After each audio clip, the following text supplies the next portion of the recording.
The very word church. The word church is an English word. From the King's English, it goes back to a word in Scottish, kirk. K-I-R-K is church in English. Kirk in Scotland goes back to a Roman goddess, Circe. Circe goes back to a Greek goddess in Greece called Circe. Circe gave birth to Roman Circe. Roman Circe gave birth to Scottish Kirk, and Scottish Kirk gave birth to the English word church.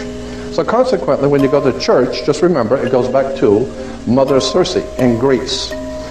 Circe, if you go back to the library and get some books on Greek mythology, it will tell you that her name gives birth to what we call the church today. And Mother Circe was able to hypnotize people and bring them into her home, hypnotize them, and so that they would lose their mind and become animals, and then she would feed off of them, eat them and feed off of them. That's Greek mythology, Mother Circe. So consequently, Mother Church has done just that. She has hypnotized people, brought people into her house, and consequently lives off of them. One of the most important financial institutions in the world is the Roman Catholic Church, and all the other churches like the Mormons and Seventh-day Adventists and Christadelphians and Jehovah's Witnesses are trying to catch up with. Me the grave site of anybody mentioned in the Bible. See, I told him about Jesus. They said, well, you ain't gonna find Jesus there because he got up. Okay. Let's do anybody. Anybody. If you can show me, take me to the grave site of one person mentioned in the Bible, I will pay all your living expenses to the day I die. I've been putting that challenge out over the internet, over the world for years, because they never existed. We're talking allegorical people. No.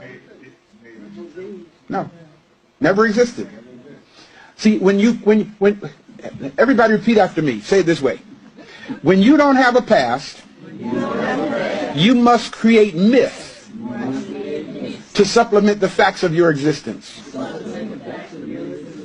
See? The whole Africans did not create Jesus. Europeans created Jesus. Okay? We didn't need to create Jesus. Now I'm going to tell you, I'm trying to end this. Why do black people need Jesus today? And I'm going to finish with this. Why do black people need Jesus today? I'm going to tell you why. Because we've been taught that we're sinners. And we were taught that he paid the price for sin. Got me? So instead of doing ma'at, okay, and listening to the Spirit pricking us in our conscience, and when we do that which we know we shouldn't and making it right, we've been taught you don't even have to do that no more. Whatever you did wrong, it's all right. All you got to do is exercise faith in our fabricated Savior, and everything is okay. You've been justified. Justified means you've been declared not guilty of whatever wrong you've done. I'll never forget when Eddie Long actually got up and said, I am who God says I am. God says I'm justified. See, that's the program that got us messed up. That got us messed up. Because as a result of that mentality, we have pedophiles, pedophilia. I'm not going to start naming all the vices. You can do it on your own. Okay? And people feel that all they got to do is just confess their sins and everything is okay. That's not African. That is not our way. That is. Listen to the whole video till the end. So last night I made a content basically questioning if God created the heavens and the earth before humans, who wrote the Bible? And how did they know to put it in the book of Genesis that God created the heavens and the earth if no one was here to witness that? And I got so many people saying, well, the disciples wrote the Bible. Prophets wrote the Bible. And the whole time they got y'all programmed into thinking that. This is why I don't really respond to comments, because a lot of the times people don't know what they're talking about. They just know based off things that they were taught. All I'm going to say is I rest my case. Watch this video. Do you understand that the Bible was not written by any of the disciples? He got flabbergasted. I'm like, dude, listen to me. The disciples, if you were to do your studies, they were actually illiterate men. They couldn't read or write. There was nobody standing there transcribing every sentence that they've spoken either. How did the Bible come along? They copied the majority of that stuff from the Enuma Elish, the Atrahasis, the Mahabharata. You have some of the Egyptian Book of the Dead. There you have, like, for example, the 42 Laws of Mayat. You know, that's where you get the 10 Commandments that were extracted from that information. You have the Bhagavad Gita, the Tibetan Book of the Dead. You have the Sumerian tablets that are outside of the Enuma Elish. There's many tablets that exist. The Code of Hammurabi, the Epic of Gilgamesh. I mean, I can just keep going and going and going. And I said, then you have the Emerald Tablets, where Jesus' teachings are identical copies of Thoth's teachings from the ancient Kemetic mystery schools taught 50,000 years ago in the land of Chem, which is now known as Egypt. And I can see the steam coming out of this guy's ears. He couldn't even conceive what the heck I was telling him.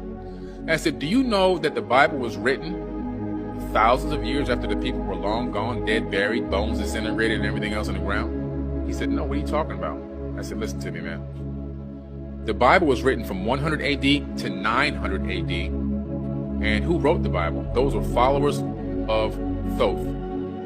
These people didn't write a Bible, by the way. What they did was they started discovering in different caves and different little makeshift buildings that existed a long time ago, these vases with scriptures and cylinder scrolls and papyruses and tablets, and they started collecting them. And they started. This is not a church. It was never a church. And if you give me 3 minutes, I'm going to absolutely turn your world upside down and blow your mind. You may have heard about a strange story going around that we were a part of an advanced civilization that fell apart due to some kind of invasion. And that incredible buildings like these, surrounded by all these smaller buildings, are actually part of two completely different worlds and times. If you're under the impression that structures like these can be built in our modern times, think again, because they can't, and they haven't been for hundreds of years. There are countless buildings like this scattered all over the world that we repurposed as banks, churches, universities, and state buildings. You'll also notice that a lot of these buildings have the word founded etched in the side instead of built. That's because we found them. We didn't make them. So let's talk about what these buildings were really used for before we repurposed them.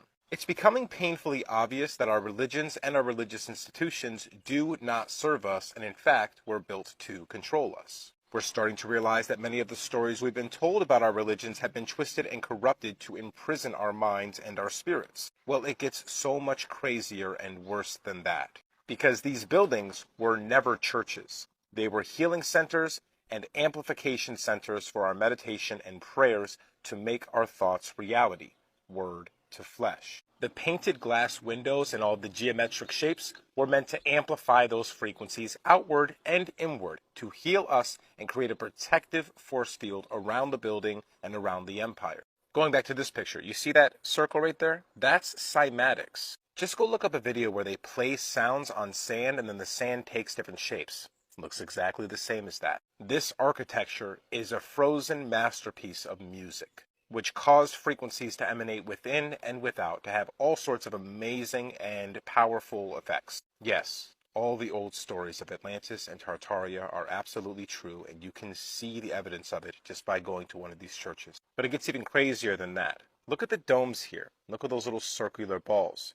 These are conductors, okay? We don't have a cross or the moon and the star here, and there's a good reason why. I'm just going to put this ugly modern church in the background while we talk about this so this can really sink in for you. All of our religious symbols like crosses and moons and stars were actually just carefully crafted antennae. They were shaped that way to pull energy into the building. And now just think about how you have defined your entire life based on these symbols. Defended them, fought other people over them, thought you were worshiping a god through that symbol. They are laughing in our face. And guess what? It gets even crazier in part 2 when we talk about the Oregon generator. We have proof that the Red Sea crossing happened. Like proof, not just artifacts on the bottom. We had those. We had chariot wheels on the bottom of the Red Sea. We had all these cool little artifacts. But the coolest thing that I saw is the shoreline. If you've ever watched the 10 Commandments movie, they had that big pillar of fire that came down. That's mentioned in the Bible. This pillar of fire, I just pictured these flames coming down. But when you go to that shoreline where it's documented to happen, The entire shoreline is melted sand, and it takes about 3,000 degrees